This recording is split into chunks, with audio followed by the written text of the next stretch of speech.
منتقل ہو رہا ہے. آج کے بعد ایک ہی تقریب باقی ہوگی کہ جس میں تمام تقاریر کا موقع اور معمصل آپ کی خدمت میں گزارش کروں گا. لیکن آج ہی یہ اعتراف کر لینا چاہتا ہوں کہ موضوع بہت متقاضی تھا اس بات کا کہ میں اس پہ اور زیادہ محنت کرتا اور زیادہ باتیں یہاں تک پہنچاتا. کچھ تو تنگی وقت نامنگیر رہی اور کچھ میری کوتاہی کہ وہ سارے مباحث نہیں آ سکے. پر جتنی باتیں آئی ہیں میں سمجھتا ہوں کہ اگر ہر تقریر سے کوئی ایک پیغام بھی ہم اپنے ذہنوں میں محفوظ کرتے ہیں تو میرے لیے بھی باعث نجات ہو اور آپ کے لیے بھی باعث اجر و ثواب ہو جائے. کل گفتگو اس مرحلے تک پہنچی تھی کہ میں نے آپ کو خدمت میں عرض کیا کہ آج کا ایک بڑا مسئلہ جو در حقیقت آج کا مسئلہ نہیں ہے، ہمیشہ کا ہے، مگر آج اس لیے زیادہ اہم ہے کہ آج اس نے ہماری نوجوان نسل کو متاثر کیا ہے اور ان کے ذہنوں کو مصنوع کر رہا ہے. وہ یہ فکر کہ ہم آزاد ہیں، آزادی بڑی نعمت ہے، لہذا ہمیں زندگی کے ہر شعبے میں آزادی ملنا چاہیے. ہم آزاد ہیں تو آزادی ملے، دیکھنے کی آزادی، سننے کی آزادی، بولنے کی آزادی، رشتے قائم کرنے کی آزادی، رشتوں کو توڑنے کی آزادی. ہر اعتبار سے ہمیں آزادی حاصل ہونا چاہیے. تو میں نے آپ کے خدمت میں علیکم السلام ورحمۃ اللہ، جو بات میں نے آپ کے خدمت میں عرض کی وہ یہ کہ آزادی، اگر واقعاً انسان آزاد ہے تو اپنی آزادی کو ثابت کرے. اور اس گفتگو کا خلاصہ یہ تھا کہ ہم اگر جینیٹک نقطۂ نظر سے دیکھیں تب بھی ہم مکمل طور پہ آزاد نہ ہیں. کس نسل میں پیدا ہو، کس خاندان میں آئیں، جلد کا رنگ کیا ہو، آنکھوں کی رنگت کیا ہو، کون سے علاقے میں پیدا ہوں، کون سی زبان مادری زبان پر آپ پائے، جس میں ہمارا کوئی اختیار نہیں ہے. ہمارے مالک و خالق نے جس گھر کا چاہا چشم چراغ بنا دیا، جس علاقے میں چاہا پیدا کر دیا، جو زبان اس نے ہمارے لیے مناسب سمجھی، مادری زبان قرار پائی. اگر یہاں انسان کو اختیار ہوتا تو میں نے عرض کیا تھا کہ پھر کوئی انسان نہ چاہتا کہ کسی غریب گھر کا چشم چراغ بنے. ہر ایک چاہتا کہ محل کے اندر پیدا ہو اور عیش و عشرت کی زندگی گزارے. لہذا ولادت میں انسان کو اختیار نہیں.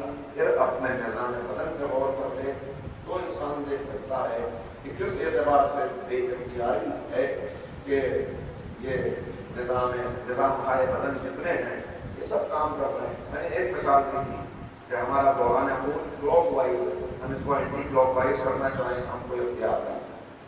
اور پھر یہ عرض کیا کہ یہ اللہ رب العزت کا انتہائی کرم بالائے کرم ہے کہ اس نے کہا جہاں تمہارا اختیار نہیں ہے وہاں ہم تم سے کوئی سوال نہیں کریں.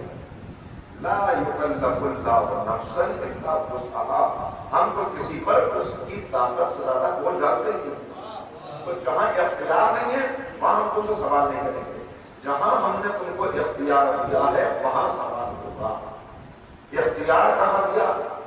ہاتھ جسے تم اپنا ہاتھ سمجھتے ہو، خالق تو ہم ہی ہیں. ہم خالق ہیں. ہم نے اس ہاتھ کو تمہارے اختیار میں دے دیا کہ اس کو اپنی مرضی سے اٹھا سکتے ہو، اس سے اپنی مرضی کا کام کر سکتے ہو. تو ایک تو یہ خیال رہے کہ اس کے بھی حقیقی مالک تم نہیں ہو. یہ اس کا کرم ہے جو اس نے عطا کیا. اور اس کے بعد چونکہ دنیا امتحان کے لیے تھی، دارالامتحان تھی، الذی خلق الموت والحیاۃ لیبلوکم ایکم احسن عملا. اس عالم رنگو میں، اس عالم آب و گل میں ہم تمہیں آزما رہے ہیں. لہذا یہ اختیار دیا. اور اس کے لیے جو جملہ کہا تھا وہ جملہ پھر آپ کی خدمت میں ایک مرتبہ عرض کرنا چاہتا ہوں تاکہ گفتگو آگے بڑھ جائے. یہ اختیار ہے، ہاتھ تمہارا، آنکھ تمہاری، زبان زبان تمہاری، کان تمہارے ہیں ہمارے ہی، مگر ہم نے تمہیں دیے اختیار بھی دے دیا کہ جیسے چاہے ان کو استعمال کرو۔ اب اس آنکھ سے قرآن کریم کی تلاوت کرو یا برہنہ تصویریں دیکھ لو، اس آنکھ سے خانہ کعبہ کے پردے کو دیکھو یا بازار کے وہ مناظر دیکھ لو جن پہ پابندی لگائی گئی، تمہیں اختیار ہے، جیسے چاہے اس کو استعمال کرو۔ فوری طور پر اس کا کوئی رد عمل سامنے آنے والا نہیں۔ ہاتھ تمہارا ہے، مظلوم کا سہارا دے دو یا اس سے ظلم کرو۔ پیر تمہارے ہیں، ان پیروں سے جو چاہے راہ اختیار کرو، جدھر چاہے قدم بڑھاتے چلے جاؤ، یہ ہے تمہارا اختیار۔ اور اس کے بعد میں نے ایک جملہ کہا تھا، اور خوش قسمتی ہے مجھ جیسے طالب علم کی کہ استاد الشعراء محترم پروفیسر وسیم بریلوی صاحب یہاں تشریف فرما ہیں، وہ علیل ہیں، اللہ رب العزت بحق معصومین علیہ الصلوۃ والسلام کو شفاء کاملہ و عاجلہ عنایت فرمائے اور طول عمر عطا کرے، اس لیے کہ ہماری قوم کا سرمایہ ہے، ہمارا سرمایہ افتخار ہے۔ ادب کی دنیا، علم کی دنیا، مذہب کی دنیا، ہر ایک میں ان کے قابل قدر خدمات ہیں اور نقوش ہیں، وہ نقوش کہ جن پر ہر نوجوان نسل میں ہر اس میدان میں آگے بڑھنے والے کو اپنا قدم جما لینے چاہیے، اس لیے کہ یہ وہ نقوش ہیں جو انسان کو کامیابی تک پہنچاتے ہیں۔ تو دعا ہے پھر سے ایک مرتبہ، اور اس دعا کی قبولیت کے لیے میں چاہتا ہوں تمام مومنین مل کے صلوات پڑھیں کہ اللہ ان کو سے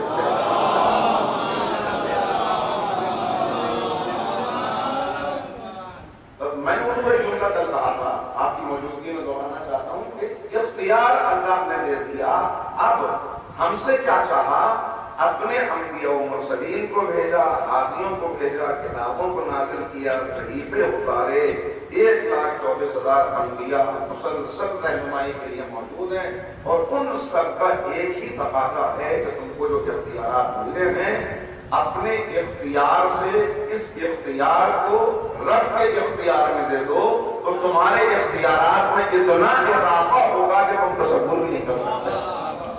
اور وہ میں نے کل آپ کی خدمت میں حدیث بیان کی تھی، حدیث قدسی، کہ کیسے اختیارات پھر تمہیں ملیں گے جن کو تم تصور نہیں کر سکتے۔ وہ حدیث قدسی میں نے آپ کے سامنے بیان کی جو ہمارے یہاں کی حدیث کی معتبر کتاب اصول کافی میں اور صحیح بخاری میں دونوں میں موجود ہے، کہ جہاں اس کا مفہوم میں نے نقل کیا تھا کہ کیا مفہوم ہے اس کا، کہ اللہ اپنے حبیب کے ذریعے سے یہ پیغام پہنچا رہا ہے کہ اگر میرے بندے اطاعت کے دائرے میں آ جائیں اور عبادات کے ذریعے، اطاعت کے ذریعے، اتباع پیغمبر کے ذریعے اپنے آپ کو بلند کرنے پر آئیں، تو یہ اس بلندی پر پہنچتے ہیں اطاعت کرتے کرتے کہ میں ان کی آنکھ بن جاتا ہوں، میں ان کا کان بن جاتا ہوں، میں ان کا ہاتھ بن جاتا ہوں، حد ہے کہ میں وہ پیر بن جاتا ہوں جن سے وہ چلتے ہیں۔ یہ کون کہہ رہا ہے؟ ہمارا مالک و خالق۔ کیا مطلب؟ یعنی بندہ اطاعت خدا میں قدم بڑھائے، اگر لوہے کو آگ کے قریب رکھا جائے تو ایک لمحہ ایسا آتا ہے کہ لوہا بھی آگ معلوم ہونے لگتا ہے، اگرچہ یہ آگ نہیں ہے۔ حرارت جذب کر کے، حرارت لے کر، بس یہی بات ہے کہ بلند ہوتے ہوتے اگر جو اندر کی شخصیت ہے، جو تمہارا نورانی وجود ہے، اس کو بلند کرنے پر آؤ تو تم اتنے بلند ہو سکتے ہو کہ اب آنکھ تمہاری ہوگی مگر عین اللہ کہلائے گی، کان تمہارا ہوگا مگر اذن اللہ بن جائے گا، ہاتھ تمہارا ہوگا مگر ید اللہ بن جائے گا۔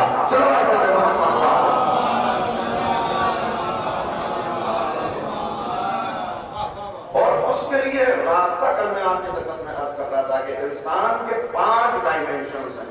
سب سے پہلے اپنے اندر کی شخصیت پہ غور کرے، عقل ہے، احساسات ہے، عقل ہے، احساسات ہے۔ اس عقل نظر نہیں آتی ہے ایک دوسرے، ہم ایک دوسرے کی عقل نہیں دیکھ سکتے۔ احساسات ظاہر ہوتے ہیں، انہی کے نتیجے میں انسان محبت کرتا ہے، نفرت کرتا ہے، خوش ہوتا ہے، غمزدہ ہوتا ہے، یہی کیفیتیں۔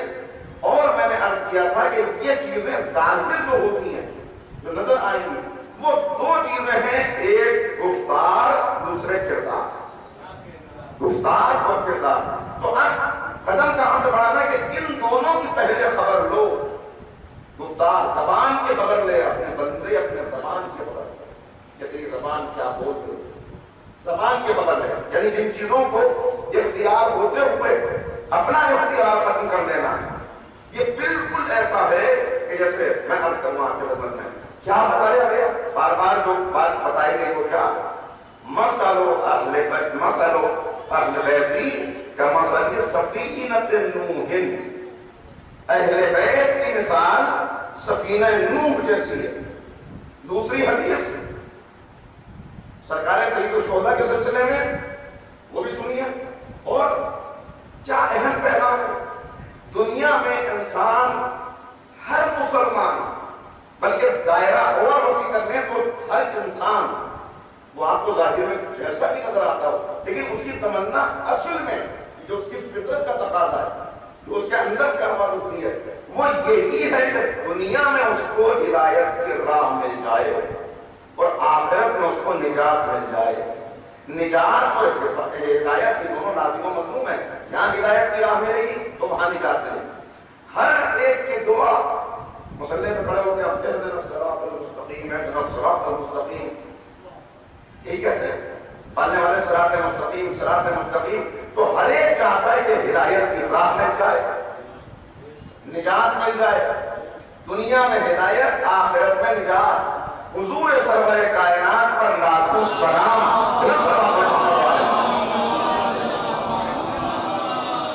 کتنا آسان کر دیا اس مسئلے کو، کہا پہچان لو تمہیں ہدایت چاہیے اور نجات چاہیے، ان الحسین مصباح الہدی و سفینۃ النجاۃ، میرا حسین ہدایت کا چراغ ہے، نجات کا سفینہ ہے۔ ہدایت چاہیے تب بھی حسین تک آنا پڑے گا، نجات چاہیے تب بھی حسین تک آنا پڑے گا۔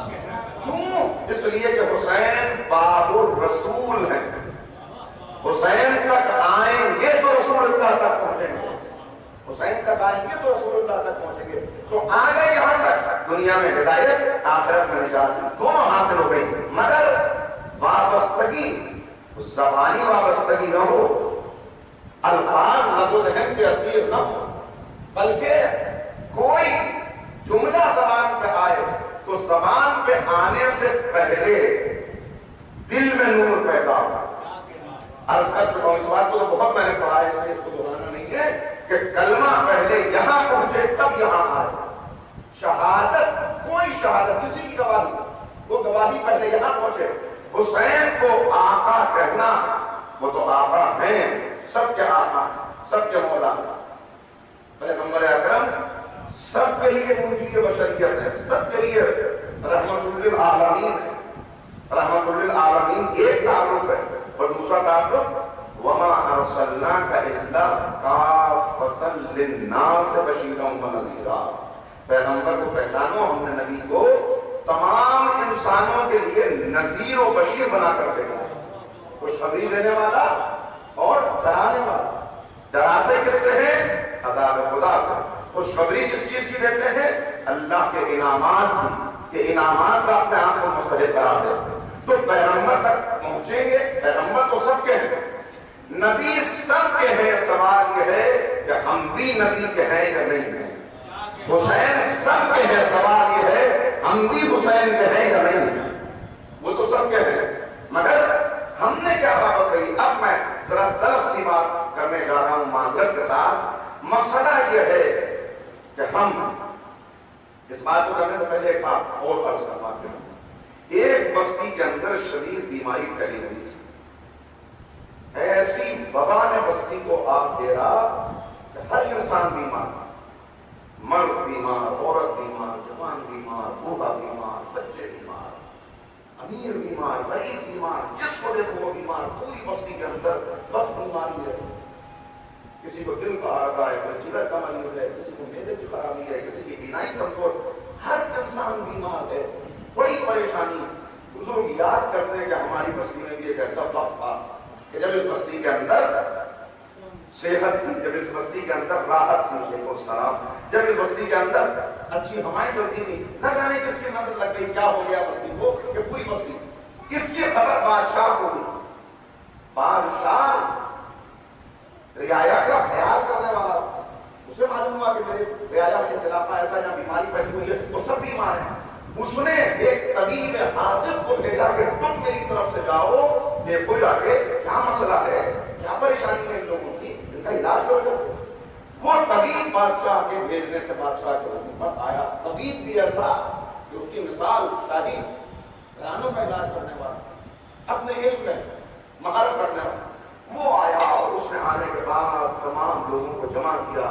اب جو لوگوں کو پتا چلا کہ بادشاہ کی طرف سے طبیب آیا بستی کا علاج کرنے کے لیے، تو اب جس کی زبان پر دیکھو انہوں نے کہا کہ کیا ہمارا بادشاہ کتنا اچھا ہے، اور یہ طبیب کتنا اچھا ہے، اس کا چہرہ کتنا نورانی ہے، اس کے چہرے سے تو علم مترشح ہے، بالکل واقعا کتنا عبادت گزار ہے، کتنا نیک ہے، کتنی اچھی گفتگو کرتا ہے، اس کی تو منہ سے پھول جھڑتے جب یہ باتیں کرتا ہے۔ اس طبیب نے کہا کہ دیکھو میں تمہاری بیماری کو سمجھ چکا ہوں، مجھے معلوم ہو گیا کہ مرض کیا ہے، مرض کا سبب معلوم ہو گیا، بس تمہیں میری باتوں پر دھیان دینا ہے تاکہ اس بستی کو اس مرض سے نجات حاصل ہو جائے۔ دیکھو تم جو پانی پیتے ہو وہ پانی گندا ہے، لہٰذا پانی کو ابال کر پینا۔ تم نے جو کوڑے کے ڈھیر لگا رکھے ہیں اپنے گھروں کے باہر، صفائی نہیں کرتے، یہ اس کا پریشانی بنی ہوئی ہے، اس کو صفائی تمہیں کرنی ہے، یہ کرنا ہے۔ ساری باتیں طبیب نے بتائی کہ دیکھو یہ باتیں کرنا۔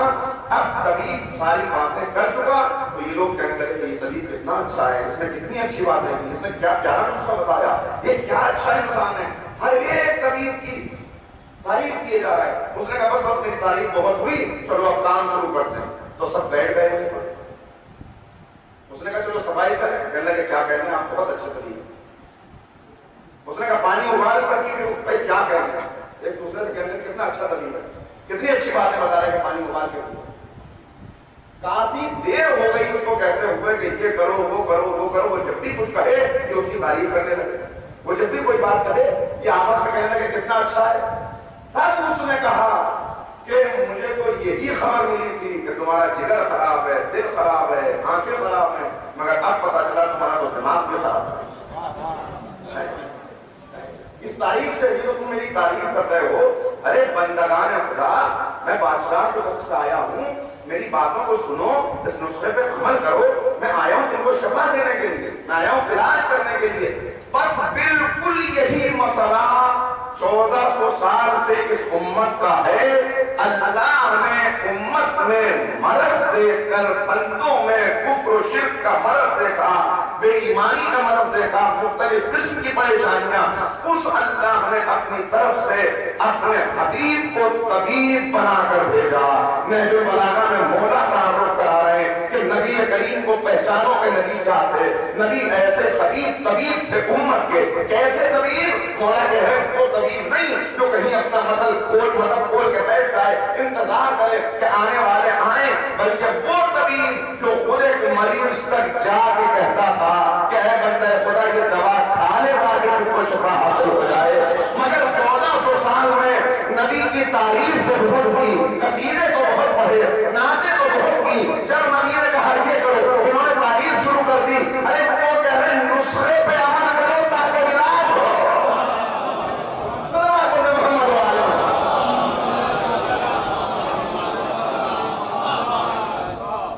ہم تعریف نہ کریں گے نبی کریم کی تو کون کرے گا، ہم ان کی نعت نہ کہیں گے تو کون کرے گا۔ اس لیے کہ ہمارا کون ہے سوائے ان کے، ہمارے مسیحا، ہمارے آقا، ہمارے شفیع محشر، جس دنیا میں بھی انہی کا سہارا، آخرت میں بھی انہی کا سہارا۔ عرض کر چکا ہوں کہ ہماری عبادتیں اس لائق نہیں۔ حقیقتاً اگر ہم دیکھیں کیا ہمارے سجدے اس لائق ہیں؟ جو کبھی بات نہ یاد آتی ہے وہ سجدے میں آئے ہیں۔ ساری بھولی ہوئی چیزیں نماز میں آتی، یہ نمازیں یہ صلاحیت ہے کہ ان نمازوں کو کہ بل پہ ان نمازوں کے بدل ہم یہ سمجھ سکیں کیا کوئی جنت مل جائے؟ نہیں، نہ اپنی نمازوں پہ بھروسہ ہے، نہ اپنے روزوں پر بھروسہ ہے۔ کر رہے ہیں اس لیے کہ تیرا حکم ہے، ہمیں باقی نہ سمجھنا، جیسا ہم سے ہوتا ہے ویسا ہم کرنا ہے، باقیوں میں شمار نہ ہو، لہٰذا کر رہے ہیں، جیسی پڑھی جاتی ہے ہم پڑھ لیتے ہیں، جیسا روزہ رکھا جاتا ہے رکھ لیتے ہیں، مگر اصل میں ہمیں اعتبار ہے ان کی شفاعت پر، جن کی شفاعت کا اعتبار۔ اب سنیے جو میں بات عرض کر رہا ہوں، جن کی شفاعت پر اعتبار ہے، جن کی شفاعت کے بھروسے کاروبار حیات چل رہا ہے، گناہ کر لیتا ہے انسان، پھر نادم ہوتا ہے اور پھر مطمئن ہو جاتا ہے۔ اسی لیے کہا گیا مومن کا مومن اس کے دل کو اگر چیر کے دیکھو تو دو چیزیں بالکل برابر نکلیں گی، نہ ذرہ ادھر نہ ذرہ ادھر، خوف اور امید۔ خوف اور امید ترازو کے پلے میں رکھو، جتنا خوف ہوگا اتنی ہی امید ہوگی۔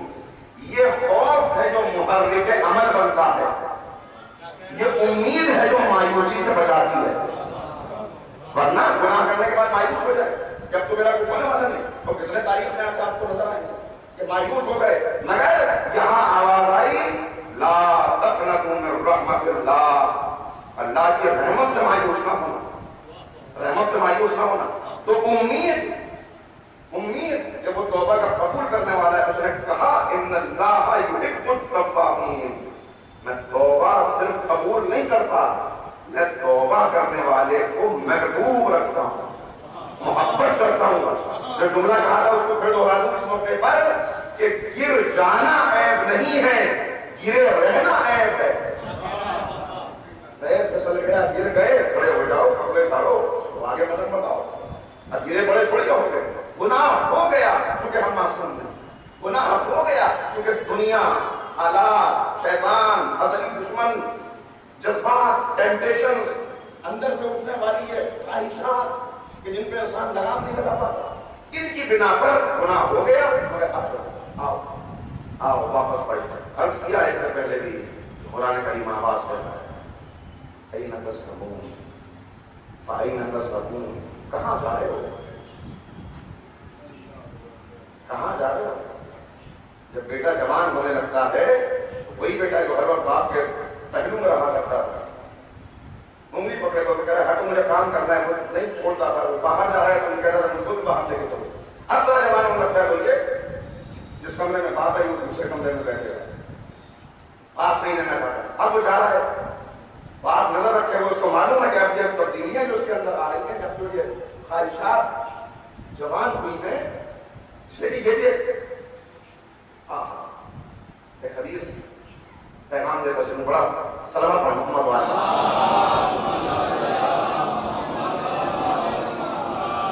حدیث پیغمبر اور حدیث امیر المومنین دونوں کو ملا کے عرض کر رہا ہوں تاکہ وقت بچ جائے۔ پیغمبر نے فرمایا چار چیزیں، جوانی کی بات آئی تو فوراً یاد آ گئی، ضروری ہے کہ یہ یاد رکھی جائے۔ کہا کہ چار چیزیں یاد رکھو، السکرات، اربع السکرات، نشے، السکرات نشے چار طرح کے ہیں۔ ایک حدیث میں بتایا نشے چار طرح کے ہیں، ایک دوسری حدیث میں بتایا کہ نشے 5 طرح کے ہیں۔ میں دونوں کو ملا کے عرض کر دیتا ہوں تاکہ دونوں باتیں پہنچ جائیں۔ کون کون سے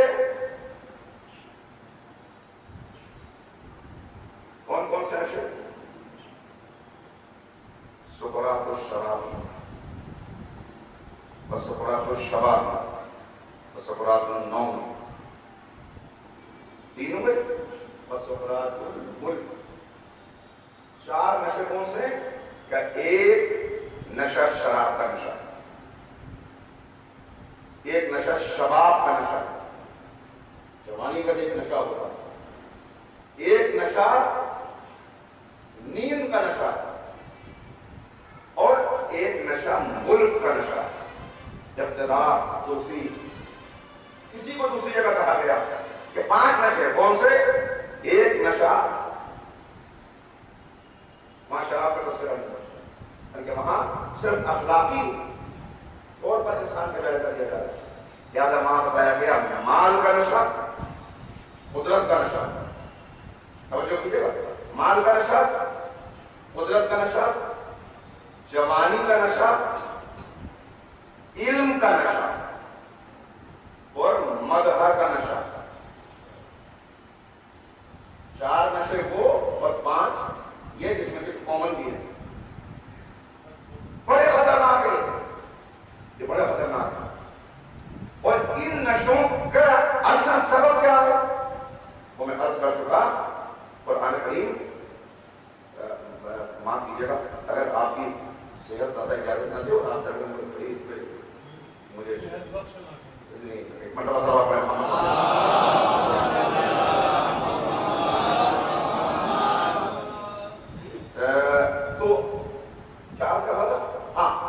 یہ نشہ جو سب سے پہلے مال کے نشے کو سمجھیے، مال کا نشہ کیا ہے۔ تاریخ کے اندر آپ کو انا ربکم الاعلی کا نعرہ جہاں نظر آئے، بس سمجھ لیجیے کہ وہ کس چیز کی دین ہے؟ مال اور اقتدار جہاں دونوں جمع ہو جائیں، پھر فرعونیت آتی ہے، نمرودیت آتی ہے۔ پھر عرض کیا تھا دوسری تقریر میں کہ پھر جناب موسیٰ کھڑے ہو کر کہتے ہیں کہ فرعون تمہیں نسخہ بتا دے، تیرا ملک بھی باقی رہے، تیری عزت بھی باقی رہے۔ تو پھر ہنستا ہے، یہ دیکھو پٹے ہاتھ لوگ، یہ میرے ملک کی ضمانت دینے آئے، یہ میری عزت کی ضمانت دینے آئے، ہوتا ہے ایسا۔ تو اقتدار کا نشہ یہی نشہ ہے جو انسان کو عمر سعد بنا دیتا ہے۔ صحابی رسول کا بیٹا عمر سعد بن جاتا ہے، مولائے کائنات کا ساتھ دینے والا ہر موقع کے اوپر، قرآن کا علم رکھنے والا، قرآن کو سکھانے والا، صرف قرآن کا حافظ نہیں اور عالم نہیں اور کاتب نہیں، بلکہ جو درس قرآن کیا کرتا ہے۔ جب یہ نشہ آتا ہے تو اب علم کا نشہ، اقتدار کا نشہ، اقتدار کا نشہ۔ تیسرے چھوٹے ہوئے چلتا وقت اتنا نہیں ہے، مدح کا نشہ، کہ انسان کو بندوں سے یہ خواہش پیدا ہو جائے کہ یہ میری تعریف کرے، یہ میری تعریف کرے، میری تعریف کی جائے۔ اب اسے میں اطمینان سے اس لیے عرض کر رہا ہوں کہ یہ ہمیں سے متعلق ہے، اس لیے اس کو اطمینان سے عرض کر سکتا ہوں۔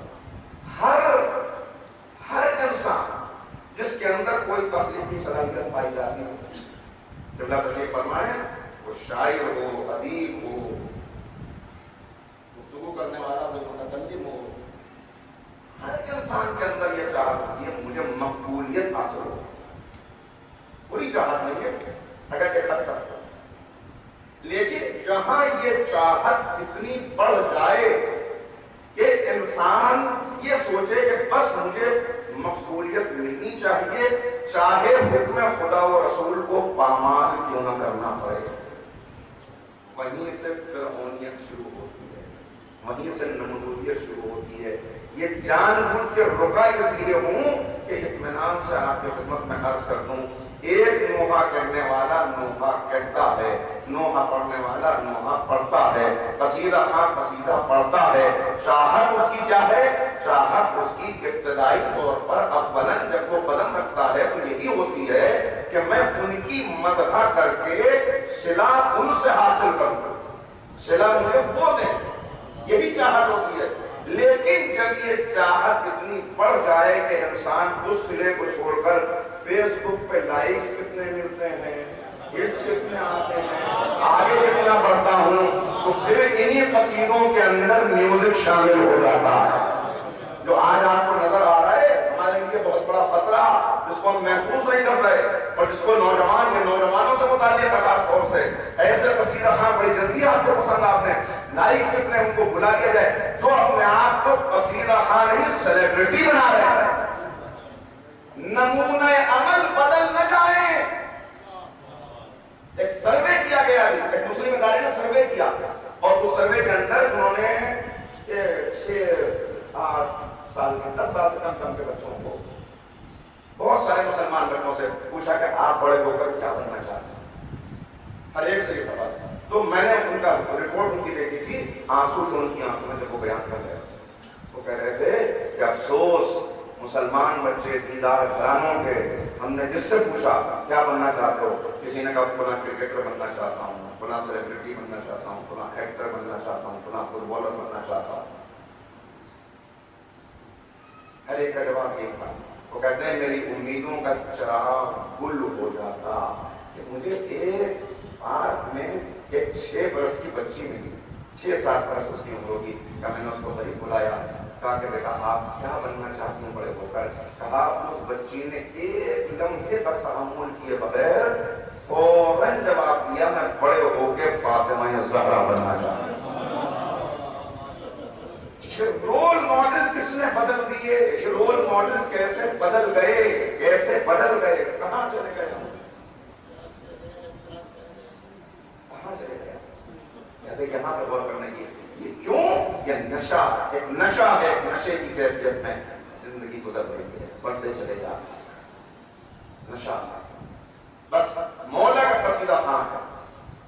یہ نہیں دیکھ رہے کہ وہ کیا کر رہا ہے, کون سی فلموں کی بیک گراؤنڈ کے ساتھ میں وہ اپنی ایلبم تیار کر رہا ہے. ایلبم تیار ہو رہا ہے, ایلبم تیار ہو رہا ہے. لہٰذا اگر اس پہ اس وقت آپ نے توجہ نہ دی کہ بہت اہم بات ہے, جس کی طرف بات آ گئی تو میں نے آپ کو متوجہ کر دیا کہ جو خالص اسی مقصد کے تحت نوحہ خوانی کر رہا ہو, تو خالی اسی مقصد کے تحت قصیدہ پڑھ رہا ہو, تو خالی اسی مقصد کو لے کے آگے بڑھ رہا ہو, گناہ ہے اس کو لائک کرنا, اس کو شیئر کرنا, اس لیے کہ آپ بھی اس میں شریک ہو. 10 سال پہلے کے قصیدوں اور نوحوں کو یاد کر لیجیے.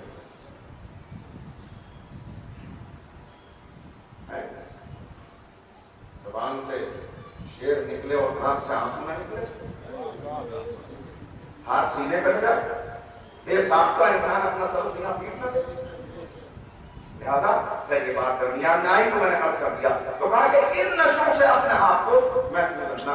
ان کا سبب کیا ہوتا ہے وہ آپ کے خدمت میں عرض کیا تھا, پھر تو بنا دینا چاہتا ہوں. وہ کیا ہے سبب؟ سبب لہم قلوب لا یفقہون بہا, قرآن لہم قلوب لا یفقہون بہا لہم اعین لا یبصرون بہا لہم آذان لا یسمعون بہا. دل رکھتے ہیں مگر سوچتے نہیں اور فکر نہیں کرتے. دیکھیے جسم کی دنیا میں, جسمانی دنیا میں, ہمارے حیوانی وجود میں سوچنے کا کام دماغ کرتا ہے, مگر اہل عرفان نے سوچنے کا مرکز دل کو قرار دیا. اس لیے کہ دماغ ان چیزوں کو لیتا ہے اور جو نتیجے اخذ کرتا ہے, اگر جو اچھے نتیجے ہوں تو وہ محفوظ ہوتے ہیں اس دل میں, دل میں محفوظ. اب یہ اس وقت موقع نہیں ہے اس کی تفصیل عرض کرنے کا کہ جو انسان کا اندر کا وجود ہے اس کے لیے دل کی کیا ہے, حیثیت ہے. قرآن کریم نے اس لیے بار بار دل کی طرف انسان کو متوجہ کیا.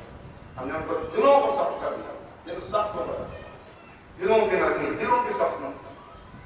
اور اسی لیے قرآن کریم کے تعلق سے یہ بات بیان کی گئی کہ ممکن نہیں ہے کہ ایک صاحب دل کے سامنے قرآن کریم کی آیات پڑھی جائیں اور اس کے دل پہ اثر کب نہیں ہوتا. کوئی جو وجہ بتائی گئی کہ کیا کیوں ہے ایسا, آنکھ رکھتے ہوئے کیوں نہیں دیکھتے, ابو جہل دیکھتا نہیں تھا, کان رکھتے ہوئے کیوں نہیں سنتے, کیا ابو جہل سنتا نہیں تھا, نہیں سنتے دیکھتے تو وہ بھی تھے, مگر ان کی نظر محدود تھی ظاہر تک. جب تک ظاہر سے گزر کے نظر باطن تک نہ جائے, حقائق کو نہ دیکھ سکے, کائنات نظر آئے اور خالق نظر نہ آئے. یہی تو مولا نے کہا جب پوچھنے والے نے پوچھا کہ یا علی اللہ کو دیکھا ہے, کہا بغیر دیکھے ہوئے عبادت کروں, مگر سن اسے ان آنکھوں سے دیکھنا ممکن نہیں ہے, اسے دیکھنے کے لیے دل کی آنکھوں کی ضرورت ہے. دل میں چشم بینا بھی کر خدا سے طلب, جب چشم بینا مل جائے تو اب کہیں غفلت میں جب مبتلا ہو جائے, غفلت جب آ جائے تو اب بس نگاہ محدود رہ جاتی ہے, چیزیں مانتا بھی ہے تو بس یہی محدود نگاہ. تو پھر یہ مختلف قسم کی تو چلیے بات آگے بڑھاتے ہیں, چھوڑتے ہوئے چیزوں کو. تو عرض یہ کر رہا تھا کہ اگر یہ جذبہ پیدا ہو جائے ہمیں اتباع کرنا ہے, رول ماڈل بدل چکے واپس پلٹنا ہے. ہم جب اللہ سے کہتے ہیں معبود ہمارا حال کرو, کس حال میں کیا گزر رہی ہے تیرے نبی کی امت پر, ہماری ہمیں نہ دے, ہم تو گناہگار ہو گئے ہے نا. ہم اپنے بہت سی مرتبہ اپنی مناجات میں یہ بات کہتے ہیں, غلط بھی نہیں, ہنسی نہیں کر رہا ہے اس کی, کہ ہم کہتے ہیں کہ ہم کیا ہیں, ہمیں نہ دے اپنے حبیب کو دیکھ کے تیرے حبیب کی امت, یعنی ان کے تعلق سے, ان کے توسط سے ہم تک پہنچنا ہے ہم پہ. مگر عجب نہیں کہ اللہ رب العزت کی پلٹ کے کہتا ہوگا کہ تم کیا کہہ رہے ہو کہ اپنے حبیب کو دیکھ, مجھ سے کہہ رہے ہو کہ اپنے حبیب کو دیکھ. کون سا لمحہ ہے جب میں اپنے حبیب کو نہیں دیکھتا,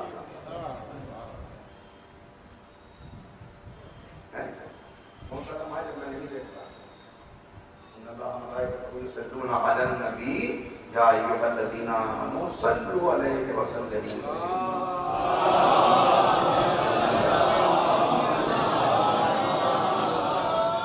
مجھ سے نہ کہو کہ اپنے حبیب کو دیکھ، میں نے اپنے حبیب کو اس لیے بھیجا ہے کہ تم میرے حبیب کو دیکھو. بہت توجہ، تم میرے حبیب کو دیکھو. کسی چیز میں تو میرے حبیب کو دیکھو، تجارت میں میرے حبیب کو دیکھو، اخلاق میں میرے حبیب کو دیکھو، عملی زندگی میں میرے حبیب کو دیکھو، خاندانوں کے نظم و ضبط میں حبیب کو دیکھو. اگر تم میرے حبیب کو دیکھنے لگو تو سارے مسائل بھی حل ہو جائے. تم نے خود دیکھنا چھوڑ دیا اس لیے کہ تمہاری نگاہ وہاں تک جاتی نہیں ہے. یہی نگاہ ہے جس کے لیے کہا جا رہا ہے لَهُمْ أَعْيُنٌ لَا يُبْصِرُونَ بِهَا. آنکھیں رکھتے ہیں مگر نہیں دیکھ پاتے. کیوں نہیں دیکھ پاتے؟ کیوں نہیں دیکھ پاتے؟ کہاں پہنچ گئے نہ دیکھ کر؟ اولئک کالانعام، چوپائے، چوپائے ہیں چوپائے. یہ چوپائے کیوں کہا؟ عرض کیا تھا کل بھی بات آئی تھی. کیا کہہ رہا قرآن کریم؟ مثل الذین حملوا التوراۃ ثم لم یحملوها کمثل الحمار. انہوں نے کتاب خدا کو لے لیا، توحید کو لے لیا، پھر اس پہ عمل نہ کیا، کتاب خدا کو لے لیا، پھر اس پہ توجہ نہ کی، تو ان کی مثال گدھے جیسی، گدھے جیسی مثال. عرض کیا تھا کیوں نہیں مثال، مگر ذرا سا آپ کو یہ کیوں کہا؟ یہ اتفاق سے ایک مرتبہ میں کہیں مجلس پڑھنے گیا تھا، دوسرے ملک کا واقعہ ہے، تو بہت بڑا ان کا فارم ہاؤس تھا اور اتفاق سے جہاں رکے ہوئے تھے جس کمرے میں تھے ہم، اس کے بالکل برابر میں ایک اور، وہاں پہ ایک گھوڑا ان کا جو بالکل قریب رکھا ہوا، اس سے زیادہ بہت زیادہ محبت کرتے. تو ایک دن صبح میں سویرے کہیں جانا تھا، نکلنا تھا دوسرے شہر میں جس کے لیے ہمارے بن جانا تھا. جلدی نکلے تو وہ کہنے لگے کہ ادھر سے نہیں جائیں گے، اس طرف سے چلیں گے، پیچھے کی طرف سے. میں نے کہا کیوں؟ راستہ تو یہ بڑے کیوں کہیں گے؟ کہتے کہ نہیں، وہ گاڑی بھی میں نے باہر کھڑی کی ہے اور میں اس طرف سے جاؤں گا اس لیے کہ یہ گھوڑا جو یہاں پہ یہ بالکل اتنا سا تھا، میں نے اس کو پال کے چھوٹا سا تھا، بالکل میں نے اس کو بچے کی طرح پالا. تو اس نے اگر میرے قدموں کی چاپ سن لی تو کھڑا ہو جائے گا، اور پھر جب تک یہ مجھے دیکھ نہیں لے گا اس وقت تک بیٹھے گا. پتہ نہیں کتنے گھنٹے میں ہماری بات ہوئی. لہٰذا میں نہیں چاہتا کہ میرے قدموں کی چاپ اس تک پہنچے. تو میں نے کہا بڑے تعجب کی بات ہے، اتنا آپ کو پہچانتا اتنی محبت کرتا ہے. تو انہوں نے مزید کہنے لگے کہ کبھی اس کے اوپر سردیوں میں بھی میں چادر اور کمبل نہیں ڈالتا، کیونکہ اگر کمبل ڈالو تو یہ سمجھتا ہے کہ میرا مالک کہیں جانا چاہتا ہے، اور پھر یہ بیٹھتا ہی کھڑا رہتا ہے. کہا یہ سب سے بڑی پریشانی کہ کھڑا ہو جائے تو کھڑا رہتا ہے. میں خود جا کر جب تک اس کو، اس دن میری سمجھ میں یہ راز آیا کہ قرآن کریم کیا کہہ رہا ہے، بل ہم اضل، بدتر، چوپائے سے بھی بدتر. انسان کو کیوں چوپائے سے بدتر کہا گیا؟ اس لیے کہ وہ صاحب اس گھوڑے کے نہ خالق ہیں نہ مالک ہیں. تھوڑا سا چارہ ڈال دیا، تھوڑا سا سر پہ ہاتھ پھیر دیا، ایک سائمان دے دیا، تو وہ اتنا وفادار کہ مالک کے قدموں کی چاپ سننے تو رات بھر کھڑا رہتا ہے. یہاں اللہ نے اتنی نعمتیں دی کہ جن کا شمار کرنا ممکن نہیں، اور پھر بھی اللہ کا وفادار نہ ہو تو اسے چوپائے سے بدتر نہ کہا جائے تو کیا کہا جائے؟ محمد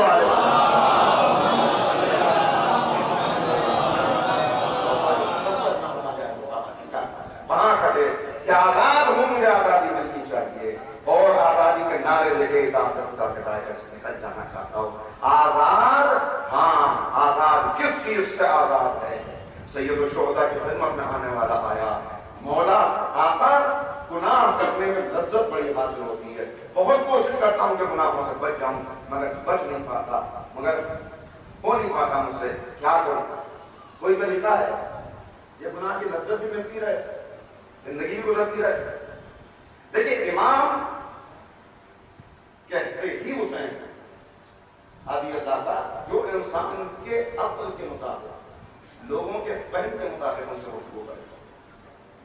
اچھا ٹھیک ہے، گناہ کرنا چاہتے ہو کر لو گناہ، مگر کچھ شرائط ہیں. ایک تو گناہ کرتے ہوئے اللہ کی کسی نعمت کو استعمال نہ کرنا. گناہ کرو مگر اللہ کی کسی نعمت کو استعمال. اب مجھے بتائیے کہ کون سی شے ہے جو اللہ کی نعمت نہیں؟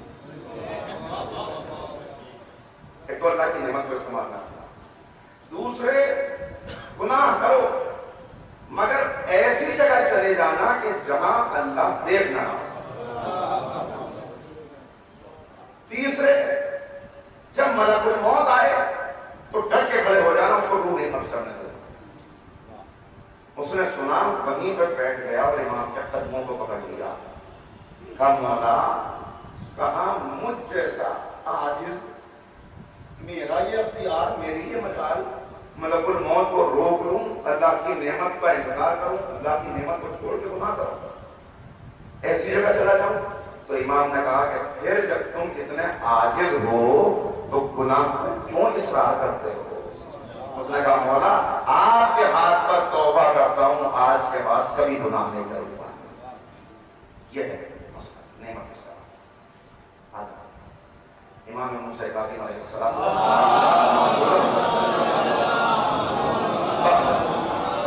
امام کا گزر ہو رہا ہے. ایک بغداد کے کسی علاقے سے امام گزر رہے ہیں, گھر کے اندر سے رقص و موسیقی کی آوازیں آ رہی ہیں. وارث رہنے والا, آزاد, دیکھیے آزاد نہیں, یہ عرض کرتا نہ مکمل طور پہ تم آزاد ہو نہ مکمل طور پہ مجبور, نہ مجبور ہو نہ آزاد.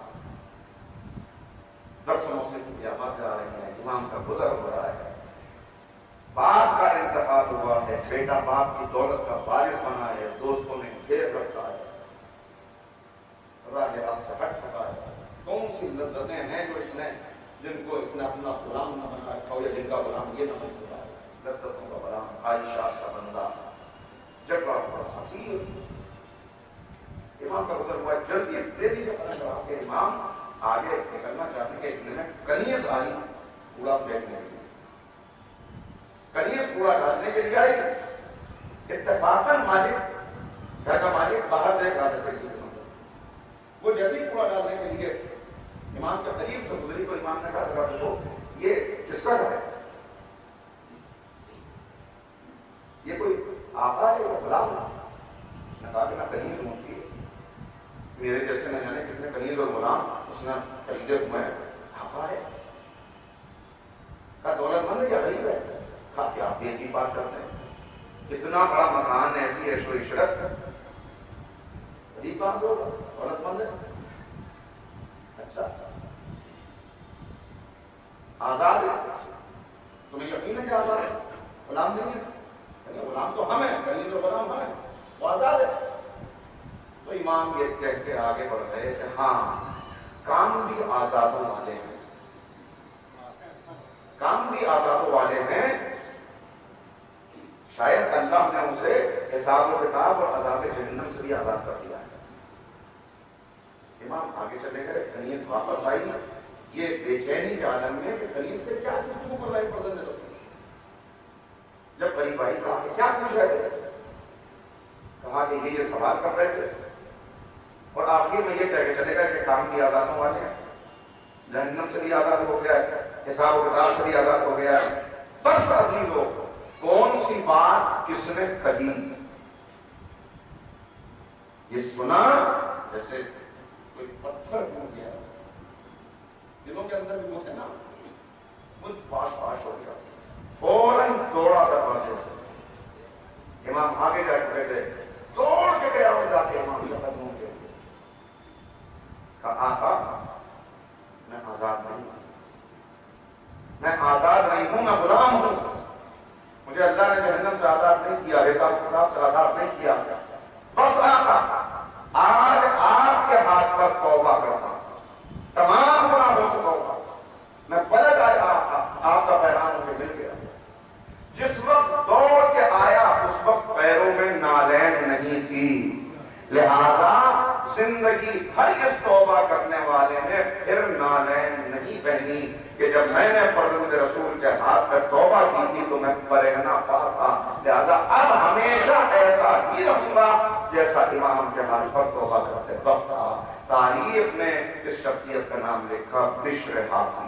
بشر حافی امام کے ہاتھ پر توبہ کرنے والا. تاریخ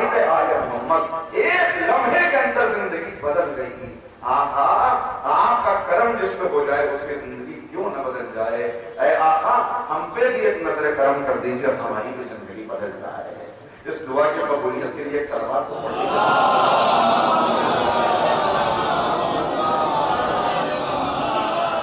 اور اب جو بات میں نے عرض کیا آپ کی خدمت میں کہ اللہ رب العزت کیا کہہ رہے ہیں؟ سخر لکم الشمس والقمر سخر لکم اللیل والنہار سخر سب کچھ تمہارے لیے سخر لکم الارض یہ زمین یہ آسمان سب کچھ تمہارے لیے مسخر کر دیا.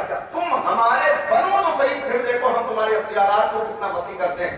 اب اس کے بعد عالم یہ ہے کہ بشر حافی جو پھر ولی بنے پھر ایسی شخصیت بنے کہ لوگ آگے کتنوں کی ہدایت ہوئی کی وجہ سے مگر پھر کبھی نالین نہیں پہنی نالین نہیں پہنی مگر راوی کہتا ہے بتاتا ہے کہ ان کے احترام میں جس راستے سے گھر سے گزر کے مسجد تک جاتے تھے کہ اس پورے راستے پر کبھی جانور لید نہیں کرتے تھے.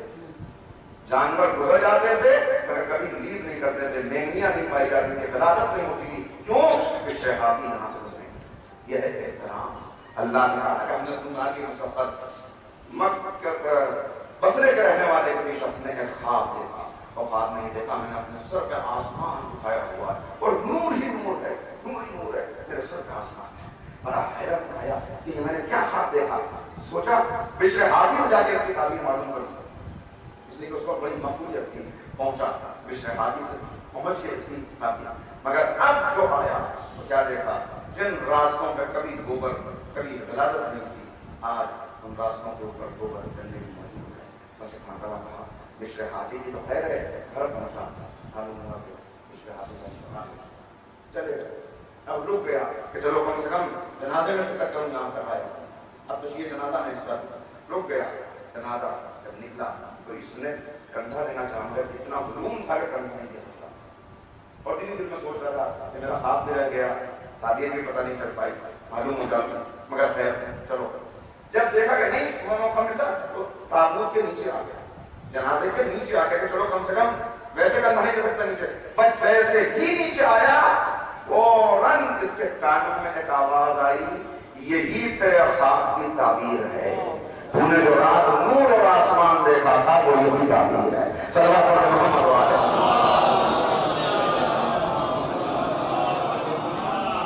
تو بس پلٹ آنے کی ضرورت ہے. تم واپس آ جاؤ اور پھر دیکھو ان کی طرف سے کمی نہیں ہے. میں نے عرض کیا تھا بارش برستی ہے بارش تاثر نہیں کرتی. بارش کا پانی ہر جگہ پہنچتا ہے. یہ زمینوں کی اپنی صلاحیت ہے کہ جس زمین میں صلاحیت ہوتی ہے وہ پانی کو جذب کر کے سبزہ پیدا کرتی ہے. جہاں کوڑے کرکٹ کا ڈھیر لگا ہوتا ہے وہاں وراثت پیدا ہوتی ہے. ایک شخص دریا کے کنارے پہنچتا ہے لیکن ہمارے پاس بہت ذخیرہ ہے. سرمایہ اللہ اکبر جیسا ہمارا رہبر جیسا نبی اللہ رب العزت نے ہمیں دیا کسی کو ایسا نہیں. سید الانبیاء رحمت للعالمین نذیر بشیر طٰہٰ مزمل مدثر ہے نا کوئی ایسا تمام انبیاء کا سردار نبی نبیوں کا سردار. کتاب جیسی ہمیں دی ایسی کتاب قرآن کریم تمام آسمانی علوم کا پیغامات الہی کا خلاصہ ماحصل قرآن کریم جمع ہوا.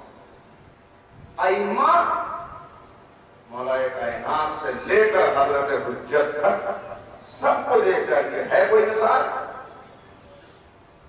بہترین کتاب بہترین نبی بہترین عادیان برحق اور بہترین امت کا ٹائٹل کنتم خیر امت اخرجت للناس تأمرون بالمعروف وتنهون عن المنکر. اور پھر بھی اگر اس سے فیضیات نہ ہو پائے نہ فائدہ اٹھا پائے بس یاد رکھیے وہ سب کے لیے رحیم و کریم سب کی ہدایت کے لیے. ہیرے اور کوئلے میں کوئی زیادہ فرق نہیں ہوتا دونوں کی حقیقت ایک ہی ہوتی ہے. لیکن جو انتہائی پریشر اور انتہائی ٹیمپریچر کو برداشت کر لیتا ہے وہ ہیرا بن جاتا ہے. یہاں بھی کسی برداشت اور اسے ضبط کی ضرورت ہے. دریا کے اندر پانی موجود ہے موجیں ہیں دریا ایک شخص جاتا ہے ہوتا لگاتا ہے موتی نکال کے لاتا ہے. دوسرا جاتا ہے جال پھینکتا ہے مچھلیاں پکڑ کے لاتا ہے. تیسرا جاتا ہے، منہ ہوتا ہے، پیر ہوتا ہے، پلٹ آتا ہے۔ دریا کے اندر تو سب کچھ موجود تھا، جو جس نیت اور جس ارادے سے گیا وہ لے کر پلٹا۔ جسے موتی چاہیے تھا اس نے غوطہ لگایا، جسے مچھلیاں چاہیے تھی اس نے جال ڈالا، جسے کچھ نہیں چاہیے تھا وہ کنارے جا کے واپس آ گیا۔ اصل ہے اپنے آپ کو، اسی لیے سفینہ بتایا گیا۔ بس اب ختم کر دوں گفتگو کو، آخر کتنا کرتے ہوئے ربط مسائل کے لیے سفینہ، سفینے کا کیا مطلب؟ کنارے پہ کھڑے ہو کر سفینے کی تعریف کرتے رہے ہوئی، کتنا اچھا سفینہ ہے، کیا عمدہ لکڑی ہے، کیا رنگ ہے، کیا بناوٹ ہے، کس نے اسے بنایا، اتنا وسیع، اتنا اچھا، اتنا خوبصورت، اتنا جاذب۔ کیا یہ تعریف اسے اس دریا کے اس طرف پہنچا سکتی ہے؟ کھڑا ہوا ہے، پھر سفینہ ذرا آگے بڑھا اور دریا میں تلاطم پیدا ہوا، موجیں اٹھنے لگی، سفینہ گر گیا اور یہ کھڑے ہو کے کہنے لگا اور اتنا اچھا سفینہ یہ کہیں ڈوب نہ جائے۔ اس کی آنکھوں سے بھی آنسو بہنے لگے، یہ اپنا سر بھی پیٹنے لگا، ارے کوئی سفینے کی خبر دو، سفینہ ڈوب رہا ہے، سفینہ موجوں میں گر گیا، طوفان آ گیا، پانی بھرنے لگا اندر۔ فائدہ ہوگا اس بات سے یہ تو پتا چلے گا کہ یہ سفینے سے محبت کرتا ہے، لہذا اس کی تعریف کر رہا ہے، اور سفینے کو مصیبت میں دیکھ کر اس کے آنسو بہ رہے ہیں۔ اس سے یہ فائدہ تو ہوگا کہ اس کی محبت ثابت ہو جائے گی، مگر نجات نہیں ملے گی۔ کنارے پہ تبھی پہنچے گا جب سفینے پر سوار ہو رہا ہے، اور جب سفینے پر سوار ہو گیا تو اب اپنی کوئی مرضی نہیں ہے، سفینے پہ آ گئے اور جہاں سفینہ چل رہا ہے وہیں تم کو بھی جانا پڑے گا۔ اسی کو کہتے ہیں خود سپردگی، اسی کو کہتے ہیں تسلیم و رضا۔ جب اس مرحلے میں بندہ آ جائے، ہم کچھ نہیں، جو آپ کی مرضی جہاں آپ لے جانا چاہے، تب بات بنتی ہے، تب منزل تک پہنچتا ہے، تب منزل خود اس کے قدموں میں آ جاتی ہے۔ کسی موقع میں عرض کر چکا ہوں کہ یہاں رفتار سفر شرط نہیں ہے، رفتار شرط نہیں ہے، یہاں صحیح سمت میں سفر کرنا شرط ہے۔ اس لیے کہ رفتار شرط ہو نہیں سکتی کیونکہ سب کی طاقت ایک جیسی نہیں۔ میں نے کہا وہ سامنے نشان منزل ہے، پر یہ کہنے لگے بوڑھا ہوں، پیروں میں طاقت نہیں ہے۔ میں نے کہا آپ چلیے، کہنے لگے میرے اندر کی وہ طاقت نہیں رہی، آپ کا مجھ سے تو چلا ہی نہیں جاتا۔ میں جوان ہوں، بڑھوں گا، کسی نے چھوٹے قدم بڑھائے، کسی نے بڑے قدم رکھے، کوئی بس بیٹھ گیا، بیٹھیے نہیں، بیٹھنا نہیں ہے، چلنا ہے۔ کتنا چلے؟ 2 قدم کی طاقت ہے، 2 قدم چلیے، 4 کی طاقت ہے، 4 قدم چلیے۔ نہیں چل سکتے، گھسٹیے، منزل کی طرف گھسٹیے۔ اگر سمت سفر صحیح ہوگی تو ایک بارش بھی پڑھیں گے تو منزل کے قریب ہوں گے، اگر سمت غلط ہو گئی تو جتنا تیز چلیں گے منزل سے دور ہوتے چلے جائیں۔ سمت سفر، رول ماڈل چینج کرنے ہیں، بدلنے، ہمارے رول ماڈل بدلنے کا، یہی ہے سمت سفر کا غلط ہو جانا، یہی ہے سمت سفر کا غلط ہو جانا۔ یہ عزاداری، یہ فرش سید الشہداء، یہ مجلس حسین، یہ کوئی سوشل گیدرنگ نہیں ہے، یہ سوشل گیدرنگ نہیں ہے، یہ حسین ابن علی کا دسترخوان علم ہے جو بچھا ہوا ہے۔ یہاں اپنے لیے یہ تلاش نہ کریں کہ اپنی لذتوں کا خیال نہ کریں، لذت کام و دہن کے اسیر نہ بنیں، اپنی لذتیں کہ مجھ پر مجھے بس مزہ آ جائے، ذمہ داری کا کوئی بوجھ میرے کندھوں پر نہ آئے، مجھ سے کہا کچھ نہ جائے، بس مجھ سے یہ کہو کہ میں اہل بیت کی تعریف کروں، پھر دیکھو مجھ سے زیادہ تعریف کرنے والا کون ہے، بس مجھ سے یہ کہو کہ میں ان کے غم میں مبتلا ہو رہا ہوں، پھر دیکھو میں ان کے غم میں غش کھا کے گرتا ہوں یا نہیں۔ ہاں، یہ سب چیزیں، ان سب کا اجر مجھ جیسے کی زبان میں طاقت نہیں جو بیان کر سکے، ان کا اجر اپنی جگہ پر ہے، اجر اپنی جگہ پر ہے۔ لیکن یہ مصیبتیں کیوں برداشت کی؟ برداشت اس لیے کی لطلب الاصلاح فی امت جد کی، جد کی امت کی اصلاح ہو سکے۔ آؤ تلواروں آؤ، اگر جسم کے ٹکڑے کیے بغیر یہ دین نہیں بچتا تو بڑھوں تلواروں میرے جسم کے ٹکڑے کر دو، میں اپنا خون اس راہ میں پیش کرنے کے لیے تیار ہوں۔ آؤ آؤ، اس راہ میں سب کچھ لٹانے کے لیے تیار ہوں۔ اور سب کچھ لٹا کر بھی اللہ پر ایسی قربانی تھی جسے ذبح عظیم میں تبدیل کر دیا گیا. یہ ذبح عظیم ہے کربلا، ذبح عظیم ہے، ذبح عظیم. ابھی کتنی نسلیں پیدا ہو جائیں، کتنے مفکرین و دانشور پیدا ہو جائیں، مگر کسی کے ظرف میں اتنی صلاحیت نہیں کہ حقیقت کربلا کو درک کر سکے، حقیقت کربلا کو درک کر سکے. حسین اللہ کے رازوں میں سے ایک راز ہے، رازوں میں سے ایک راز ہے. یوں ہی نہیں نبی نے کہہ دیا حسین منی و انا من الحسین، یہی ایک حدیث صرف سامنے رکھ دی جائے. کیا عظمت ہے! ناقص پیمانے ہیں ہمارے پیمانے، ہمارا ناقص پیمانہ نہیں بتا سکتا کہ عظمت کیا ہے. طالب علم نہیں بتا سکتا کہ استاد کا علم کیا ہے، قطرہ نہیں بتا سکتا کہ سمندر کیا ہے، ذرہ نہیں بتا سکتا کہ آفتاب کیا ہے، نہیں سمجھ سکتا. مگر ہاں بس جس کے موقف کے پیالے میں جتنے قطرے ہمارے خط آ جائیں اسی کے مطابق اپنے آپ کو ان سے واپس نہ کر دیں. وابستگی شرط ہے. چپٹ جاؤ، چمٹ جاؤ، ان کے دامن سے لپٹ جاؤ. ہم کچھ نہیں بسنا. اور پھر یہ یاد رکھنا کہ جو ان کے دامن سے وابستہ ہوتا ہے اس کے لیے زندگی آسان نہیں ہوتی. مشکلات آتی ہیں اس کے لیے مصیبتیں آتی ہیں. ایسی مصیبتیں جس راہ میں جب خود ان پہ اتنی مصیبتیں آئیں. 40 دن تک روایات بتاتی ہیں 40 دن تک آسمان حسین پہ ہوتا. کوئی کپڑا ایسا نہیں تھا کہ کوئی اجلا کپڑا صحن خانہ میں ڈالا جاتا ہو، میرے آسمان ڈالا جاتا ہو اور اس کے اوپر خون کے دھبے نہ ڈالتے.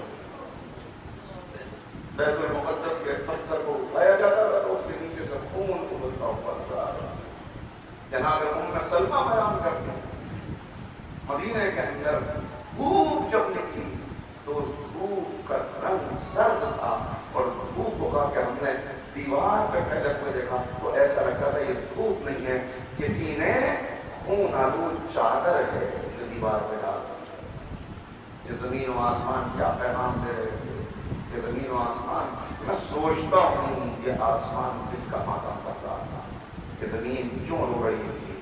اور پھر ایک ہی جواب سمجھ میں آتا ہے، یہ زمین اس لیے گریہ کر رہی تھی، یہ زمین اس لیے گریہ کر رہی تھی کہ جس بچی کو باپ کو رونے کا حق تھا اسے رونے نہیں دیا جا رہا تھا، جس بہن کو بھائی پہ آنسو بہانے کا حق تھا اس کو رونے نہیں دیا جا رہا تھا.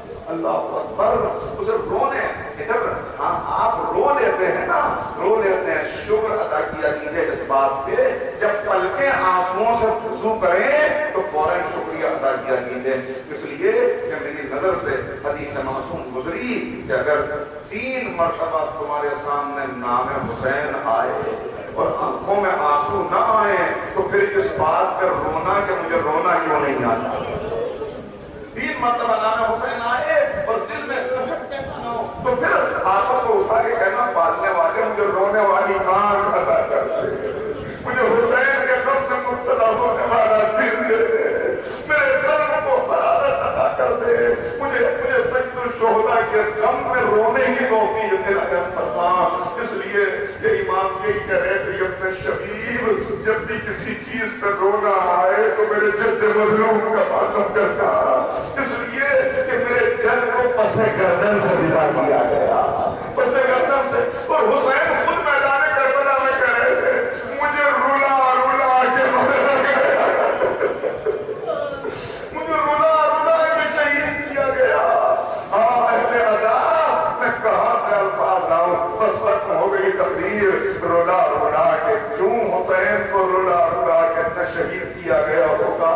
اس لیے کہ جب سینے پہ سونے والی کے تماچے لگتے ہوں گے تو کیا حسین نہ روتے ہوں گے؟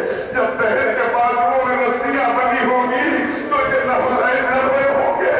ارے اسی لیے تو روایتیں یہ بتاتی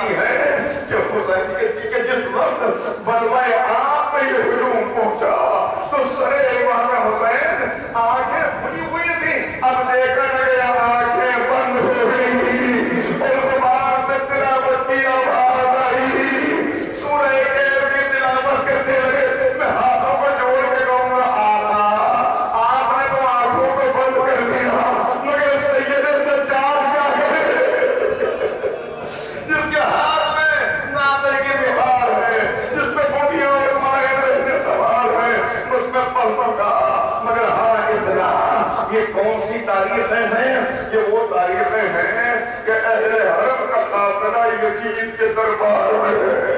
ارے میں نے پڑھ دیا جملہ، سوچتے رہیے اور روتے۔ ایک ذاکر نے کتنا ہی پڑھا تھا کہ زینب یزید کے دربار میں کھڑی تھی۔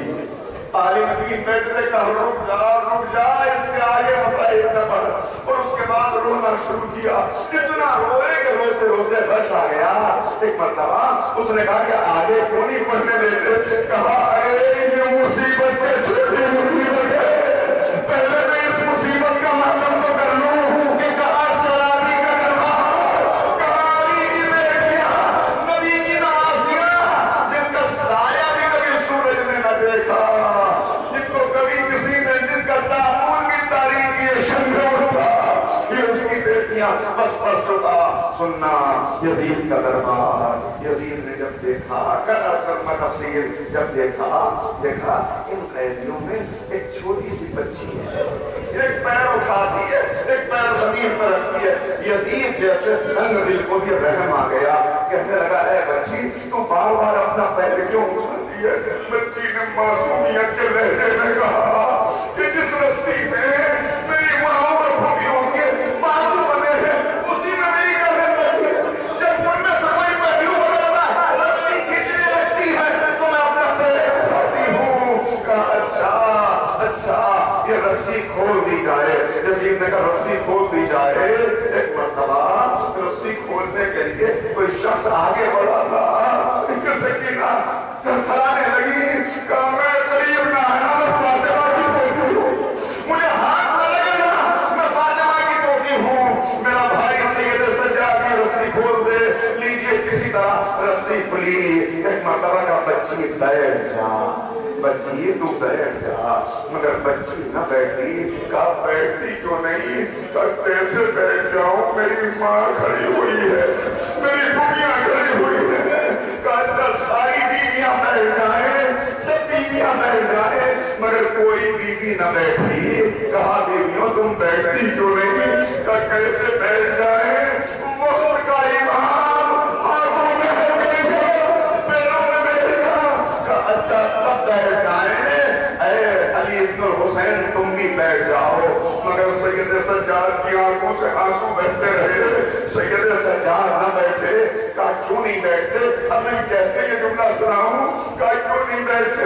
بس سجاد نے ایک جملہ کہا، وہ بیٹا کیسے بیٹھ جائے جس کے باپ کا کٹا ہوا سر باپ کے نیچے رکھا ہوا، باپ کا کٹا ہوا سر نیچے رکھا ہو کیسے بیٹھ جائے؟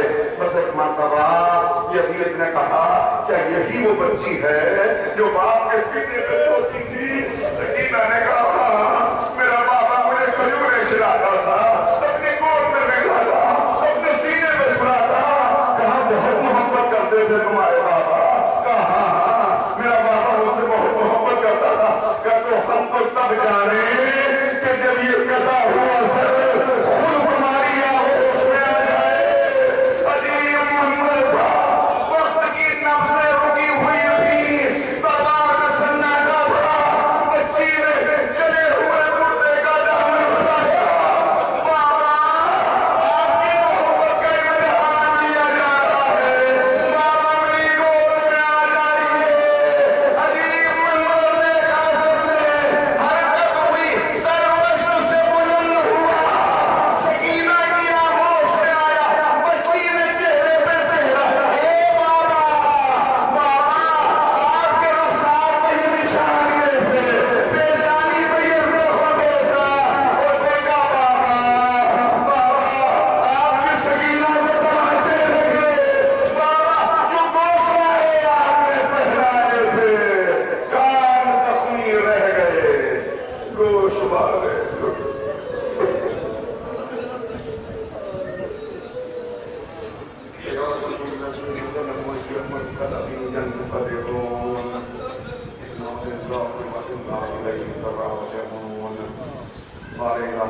عبادت کو اپنی بارگاہ میں قبول فرما۔ معبود ہے تیرے سے چاہنے والے جہاں جہاں میں سب کے جان مال سب آدموں کی حفاظت فرما۔ مسلمانوں نے عالم میں اتحاد و اتفاق کی فضا آباد فرما، پرچم اسلام کو سر بلند فرما، پرچم کفر و نفاق کو سرنگوں فرما، دشمنان اسلام کی سازشوں کو انہیں کی طرف پلٹا دے، ہمارے الہ تمام بزرگوں کو قوت و توانائی اور طول عمر عنایت فرما، جوانوں کو دین کا سرمایہ قرار دے، جو بیمار ہیں انہیں شفا کاملہ و عاجلہ عنایت فرما، بار الہ جو مقروض ہیں ان کے قرضوں کو ادا فرما، بار الہ جو بچے امتحانوں میں شرکت کر رہے ہیں ان کو کامیابی عنایت فرما، معبود ہماری نئی نسل کو دین کا پیغام مماثل کہنے کی اور سیرت رہنما کا کام سمجھنے کی توفیق عنایت فرما، بار الہ تمام حاضرین مجلس کے مرحومین و مرحومات کے درجات کو بلند فرما، توفیقات میں اضافہ فرما، رزق میں برکت عنایت فرما، بار الہ امام کے ظہور میں تعجیل فرما، ہمیں امام کے انصار و ایمان میں شمار فرما، ایک مرتبہ سورہ حمد اور 3 مرتبہ سورہ اخلاص کی تلاوت فرما کر اپنے مرحومین کل ارواح مومنین و مومنات اور باقی مجلس کے مرحومین و مرحومات کو مثال فرما دیں۔ سید سردار حسین، آمنہ خاتون، یاور حسین، مسعود جہاں، سجاد حسین، سرفراز حسین، سہیل رضوی، طاہرہ خاتون، ولایت حسین، بسم اللہ۔